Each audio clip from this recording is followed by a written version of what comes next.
Le but de chacun des acteurs qui interviennent dans le champ de la santé mentale, c'est de faire en sorte que les gens aillent mieux. C'est le cœur du métier du psychiatre, en tout cas c'est la direction que doit prendre le métier de psychiatre. Il y a un texte qui fait foi, qui est le plan santé mentale de l'OMS 2013-2020, et qui, dans ses objectifs, définit la façon dont on devrait organiser les politiques de santé mentale, à savoir des politiques qui permettent une organisation des soins en santé mentale sur un versant communautaire.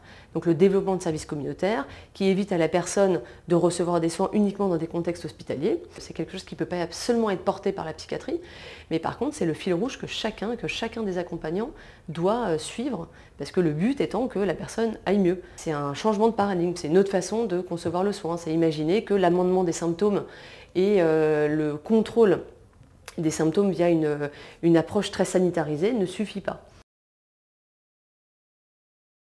Le rétablissement, il doit être normalement le fil rouge de l'accompagnement de chacun des acteurs qui interviennent auprès d'une personne concernée par un trouble psychique.